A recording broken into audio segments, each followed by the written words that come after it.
Hey, that or this? First of all, it's this or that. Hi, James from engVid. He's doing a common mistake called a malapropism. What? Malapropism? Don't worry, I don't know what it means either. It means word confusion. It's when we use the wrong word in a different situation. In this case, right? So you don't need to know the big word malapropism. Just know that you're using a word that you think means this, but it may not. And that could be for a variety of reasons. It can be because it's a homophone, which means it sounds the same, but when you write it down, they look different. Or it can actually have a different meaning, even though they kind of look the same, right? So today, I have chosen 6 words, and we're calling them pairs because usually the person will make the mistake thinking one word means the other. But I'm going to try and show you in a way that you won't make that mistake, okay? And to make this lesson fun, because learning English is hard, and you're here to work. But there's no reason you can't have a little fun. I'm going to throw in a fun fact for you to help you remember these things. Are you ready? Let's go to the board. You might notice the first one says action, verb, something is changing or making a difference, versus Batman v Superman. We know who won that one, right? Versus what you get in the end. This is a commonly confused pair of words, with even native speakers making this mistake, because they sound very similar. It's a slight difference in pronunciation, but how you're supposed to use them is very different, okay?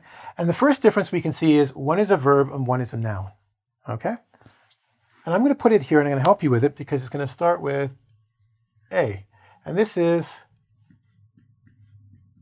affect. When you use this word, you want to show a difference or a change. So if someone's using medicine, for instance, you would say, how is the medicine affecting them? What change is happening because they're taking the medicine? And I've done A and A, so you can remember, think of a verb and think of an action. That's what's happening when you get an effect. Now, what about the other word that people confuse it? They almost look so much the same. That's the problem. And that's effect. When we talk about the effect of something, we talk about the end result. What was the end? So we say, how is the medicine affecting Victoria? And you can say the effect was she lost her foot. That's the end. Not a nice ending, but that's the effect. And we can remember that by looking at the letter E for effect. So if you want to talk about the end result of something, use effect, which is a noun. But when you want to talk about the action of something, how it's changing, use affect with the A.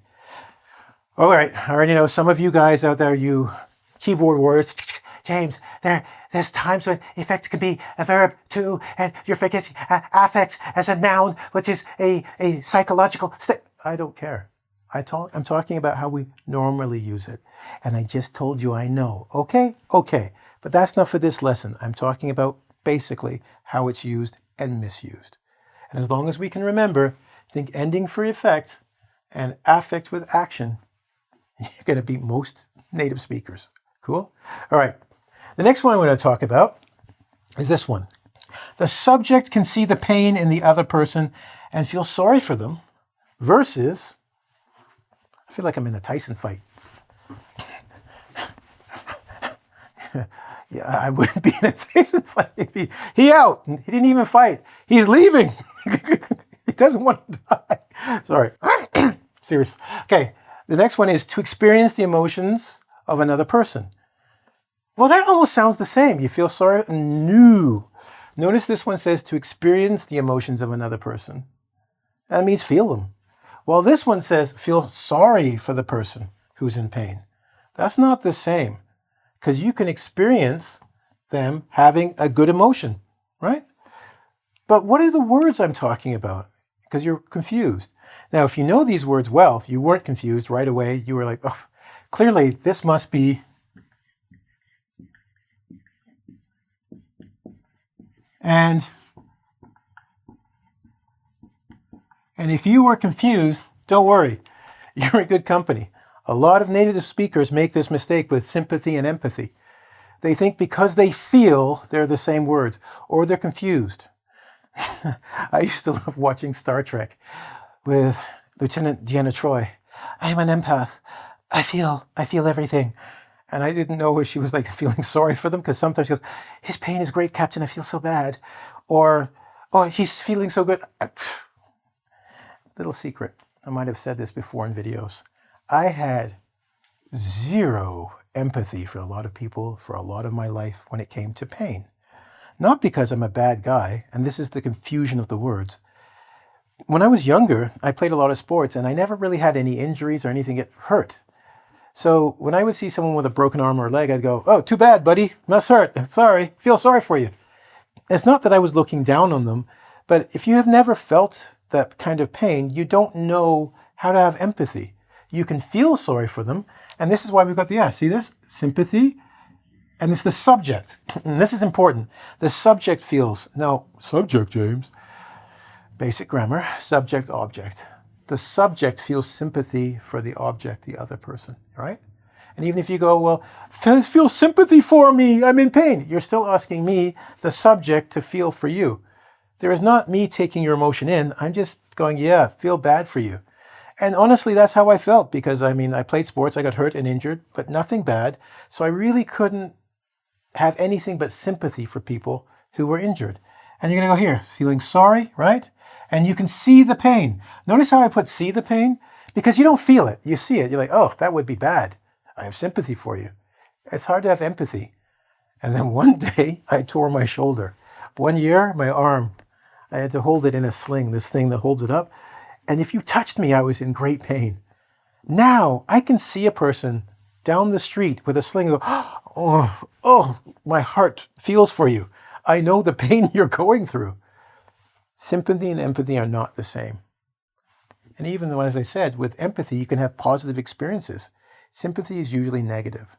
So if you can keep that in mind, and you're going to say, James, if S is for sympathy, what about empathy? Well, look, my friend, empathy, you experience the emotions.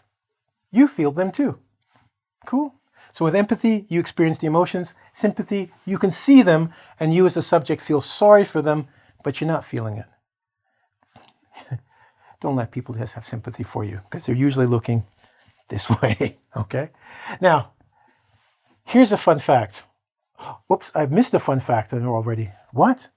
When I started telling you about affect and effect, I had fun facts for you, like candy, something sweet. The fun fact for effect, and I'm sorry I'm going back, that was my bad. Have some sympathy for me, please. All right, so when we looked at affect and effect, and I talked to you about, effect is the end and it's an action. Affect is A for action. What I forgot to tell you about, and this is my fun facts over here, fect in Latin means to make or do.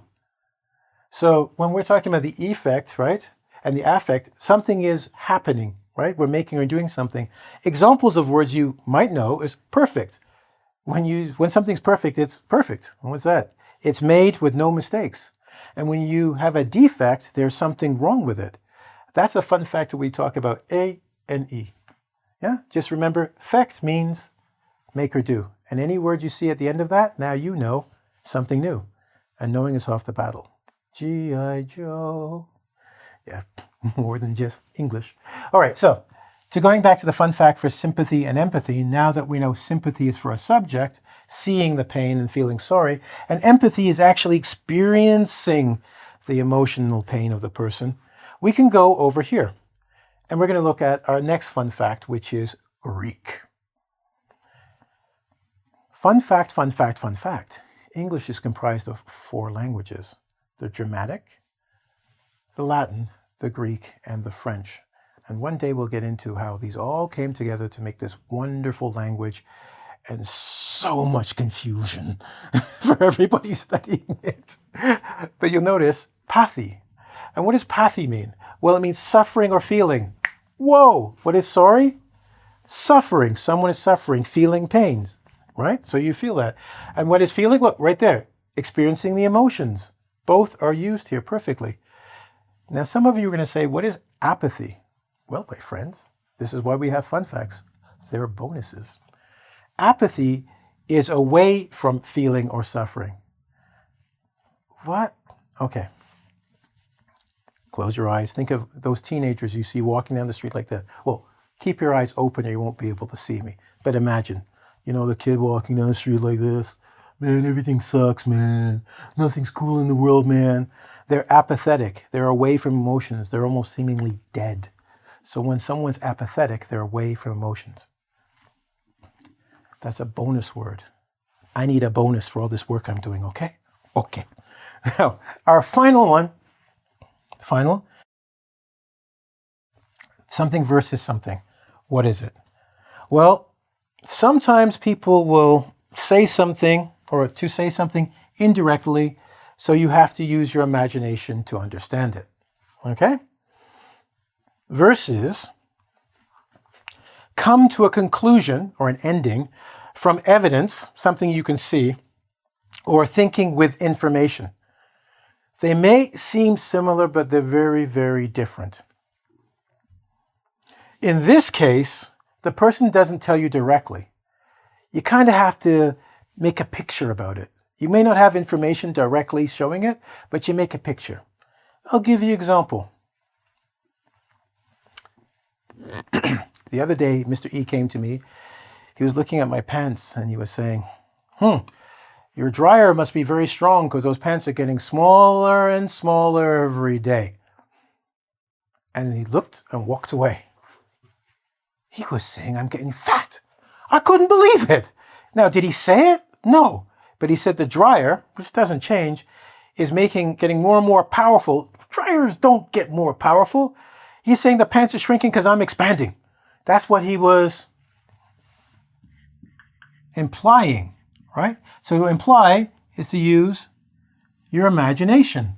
They don't say it directly. You have to visualize your pants going, and you're like, nothing's changing unless you're getting bigger.